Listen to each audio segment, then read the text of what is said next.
ایک پتھر کو کہتے ہو موتی ہے یہ، اور سونے کو کہتے ہو سونا نہیں۔ فرمایا ایسے فرعون پر تم نے تکیہ کیا، پاس خود جس کے تکیہ بچھونا نہیں۔ اب میرے قہر سے جو بچا لے تمہیں، اس زمین پر کوئی ایسا کونا نہیں۔ ہاتھ مارنے میں چھٹ گیا لیکن تھوڑی توجہ واسطے، اب میرے قہر سے جو بچا لے تمہیں، اس زمین پر کوئی ایسا کونا نہیں۔ مجھ سے لڑنے آئے ہو، حسین سے لڑائی، شامیوں شرم نہیں آتی؟ شہر ذلت کے بے حیثیت ساکنوں، مرتضیٰ کی عداوت میں بل کھائے ہو۔ میری نانی کے ٹکڑوں پہ پلتے رہے، آج مجھ سے ہی لڑنے چلے آئے۔ فرمایا میری نانی کے ٹکڑوں پہ پلتے رہے۔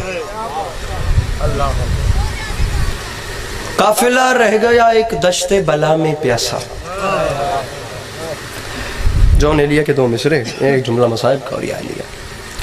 قافلہ، اور یہ دیکھیے گا یار پلیز، جو گزارشات کی ہیں ان پہ غور کیجئے گا۔ قافلہ رہ گیا ایک دشت بلا میں پیاسا، جن کی میراث تھی کوثر انہیں پانی نہ ملا۔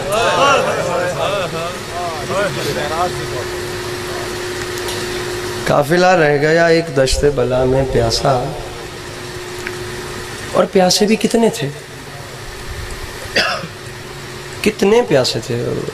میں نے کوشش کی میں بیان کر سکوں، میں نے کلام لکھا تھا تقریباً پچھلے سال، کبھی نہیں پڑھتا ممبر پہ اپنا لکھا ہوا، اب انہوں نے بورڈ اتنا دیا کہ میں مجبور ہو رہا ہوں کہ میں کچھ اپنا پڑھ کے چلا جاؤں۔ ایک شعر اس کا مجھے یاد آ گیا، اس کی زمین ایسی تھی، چلا ہوں عرض معلیٰ کو زائری کے لیے، جہاں چراغ بجھاتے ہیں روشنی کے لیے۔ ہائے ہائے، اس میں ایک شعر تھا، کسے خبر تھی کہ کوثر کے ساقیان جنا، جنت میں کوثر پلانے والے، چلا ہوں عرض معلیٰ کو زائری کے لیے، جہاں چراغ بجھاتے ہیں روشنی کے لیے۔ کسے خبر تھی کہ کوثر کے ساقیان جنا، بلا کے دشت میں آئے تھے تشنگی کے لیے۔ ہائے ہائے ہائے، بلا کے دشت میں آئے تھے۔ جناب امیر انیس نے حسین علیہ السلام کی پیاس کو کچھ ایسے بیان کیا ہے، اس قدر، یہ میں فضائل پڑھا تھا اور یہ بھائی کی آنکھوں سے آنسو گر رہے تھے۔ مصرع سمجھیے گا۔ انیس فرماتے ہیں، اس قدر تھا خشک حضرت کا گلا، خنجر قاتل بھی پیاسا رہ گیا۔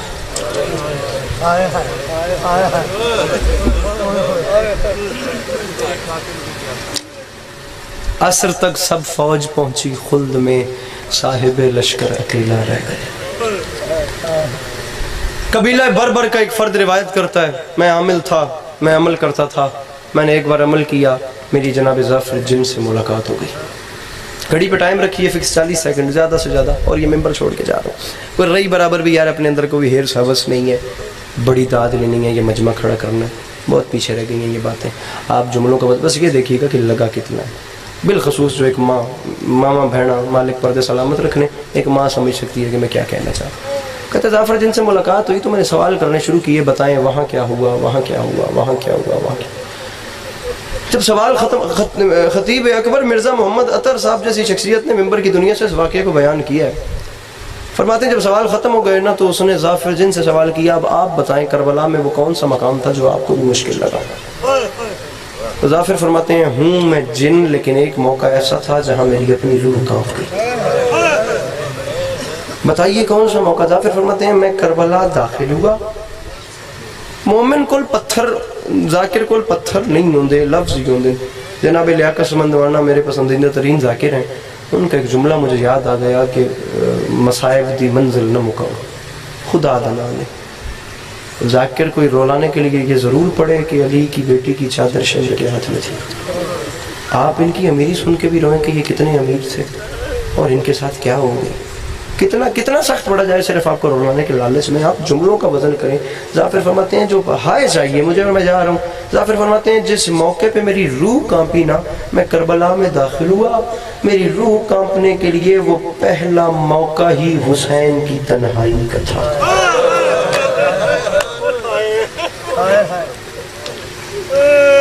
جناب عباس علیہ السلام اب نہیں ہے، جناب اکبر علیہ السلام اب نہیں ہے، بنی ہاشم کے جوان نہیں ہیں، حبیب ابن مظاہر جیسے دوست اب نہیں ہیں حسین کے پاس۔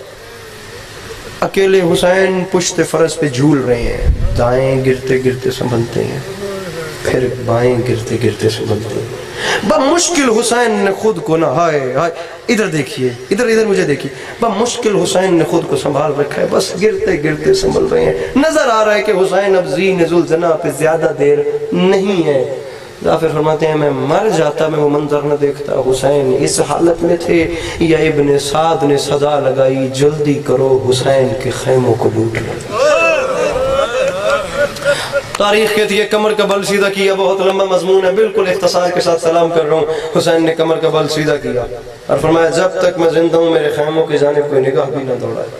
تاریخ کہتی ہے جناب ظافر فرماتے ہیں تب میں حسین کے پاس گیا، میں نے قدموں پہ ہاتھ رکھے، میں نے ہاتھ باندھ کے کہا مولا میرے پاس جنات کا لشکر ہے، مجھے اکیلے کو حکم کریں میں 9 لاکھ کے سر کاٹ کے آپ کی نالین پہ رکھوں۔ مولا یہ کیسے، مولا یہ کیا ہو گیا؟ علی کے لال نے جو 2 جواب دیے۔ ظافر پہلی بات تو یہ ہے کہ تو نظر نہ آنے والی مخلوق ان سے لڑے حسین کا عدل گوارا نہیں کرتا۔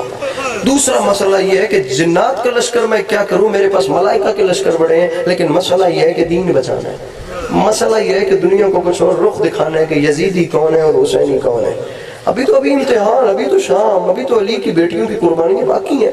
ظافر نے کہا مولا میں کیا کروں؟ فرمایا میں راضی ہوں تو چلا جا۔ ظافر نے کہا مولا میں آپ کو اس حال میں چھوڑ کے مر جاؤں گا نہیں۔ تاریخ کہتی ہے جب علی کے لال نے یہ تاثرات پڑے تو رو کے فرماتے ہیں ظافر جتنی دیر حکم دوں وہ سامنے والے ٹیلے پہ کھڑا ہو جا، جب امام بن کے حکم دوں کربلا چھوڑ پھر کربلا میں رکنا حرام ہوگا۔ بڑی سونی ہنج لڑتی پئی ہے، انشاءاللہ میرا ویر جوانی نصیب ہوگی۔ ایک جملہ نال لے کے منی امام زمانہ اپنی حفظ و مانج رکھنے، ظافر وہاں کھڑے ہو گئے، تمام مصائب وغیرہ سب وہاں سے کھڑے ہو کے ظافر جن نے بیان کیے۔ بالکل مختصر کروں، ظافر فرماتے ہیں بس حسین زین سے زمین پہ آ گئے، سجدے میں میرے مولا نے سر رکھا، میرے نمازی امام خدا دا نا داستانے اے بکھیائے پہ حسین نے سجدے میں سر رکھ کے خدا کو سجدہ کر کے اپنی جان دی ہے، ورنہ اکبر کی لاش پہ حسین کا مرنا عجب نہیں تھا، ورنہ اصغر کے تیر پہ حسین کا دنیا سے جانا کوئی عجب بات نہیں تھی، لیکن انتخاب وہ مقام کیا جب اپنے خالق کو سجدہ کر رہے تھے۔ ظافر فرماتے ہیں حسین سجدے میں گئے، وہاں سے ظالم آیا، ہاتھ میں کند خنجر ہے، کند خنجر لے کے آیا، پہلی ضرب چلانے کے لیے اس نے خنجر ہوا میں بلند کیا۔ تاریخ کہتی ہے مر جاتے ظافر فرماتے ہیں میں منظر نہ دیکھتا، وہ جملے نہ سمجھتا۔ علی کے لال نے نا میرے محترم علی کے لال نے سجدے سے سر اٹھایا، ظافر کی طرف دیکھ کے رو کے فرماتے ہیں ظافر تو نے مارنا ہے، میں نے شہید ہونا ہے، میرا رہا کوئی نہیں، میری غربت کا واسطہ ایک لمحے کے لیے توقف کر۔ وہ رکا، ظافر نے رو کے کہا حسین نے گردن اٹھا کے مجھے دیکھا، میں اسی ٹیلے پہ کھڑا تھا، حیران ہو کے فرماتے ہیں ظافر ابھی تک تو گیا نہیں؟ بابا جی ظافر کہتا ہے میں نے رو کے کہا امام مجھے بتائیں میں آپ کو چھوڑ کے جاؤں کیسے؟ چیخ نکلی حسین کی، رو کے فرماتے ہیں ظافر جلدی کر، اب کربلا چھوڑ دے، اس کی وجہ یہ ہے کہ میری ماں اپنے بال کھول کے کربلا کی مقتل سے پتھر صاف کر رہی ہے، اور ظافر حسین کی غیرت